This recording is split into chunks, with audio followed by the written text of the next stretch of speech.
বাংলাদেশে এক অনন্য আবিষ্কারের জন্ম দিয়েছেন যশোরের প্রদীপ। তিনি তৈরি করেছেন এমন একটি অত্যাধুনিক মেশিন যা অত্যন্ত দক্ষতার সঙ্গে জলাশয়ের কচুরিপানা কেটে ফেলতে সক্ষম। কচুরিপানা একদিকে জলপথ চলাচলে প্রতিবন্ধকতা সৃষ্টি করে, অন্যদিকে প্লাবিত অঞ্চলে পরিবেশগত সমস্যারও কারণ হয়ে ওঠে। এই মেশিনের কার্যক্ষমতা অভাবনীয়। যেখানে শতাধিক শ্রমিকের এক মাসের শ্রম প্রয়োজন হতো, সেখানে এটি একদিনেই সেই কাজ সম্পন্ন করতে পারে। এটি শুধু শ্রম খরচ কমাবে না, বরং জলপথ ব্যবস্থাপনাকেও আরও সহজ ও কার্যকর করে তুলবে।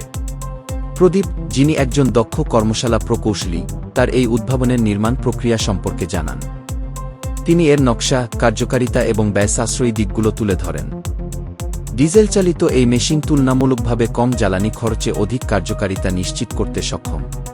ফলে এটি কচুরিপানার দমন এবং জলপথ ব্যবস্থাপনায় স্থানীয় জনগণের জন্য এক কার্যকর সমাধান হয়ে উঠতে পারে।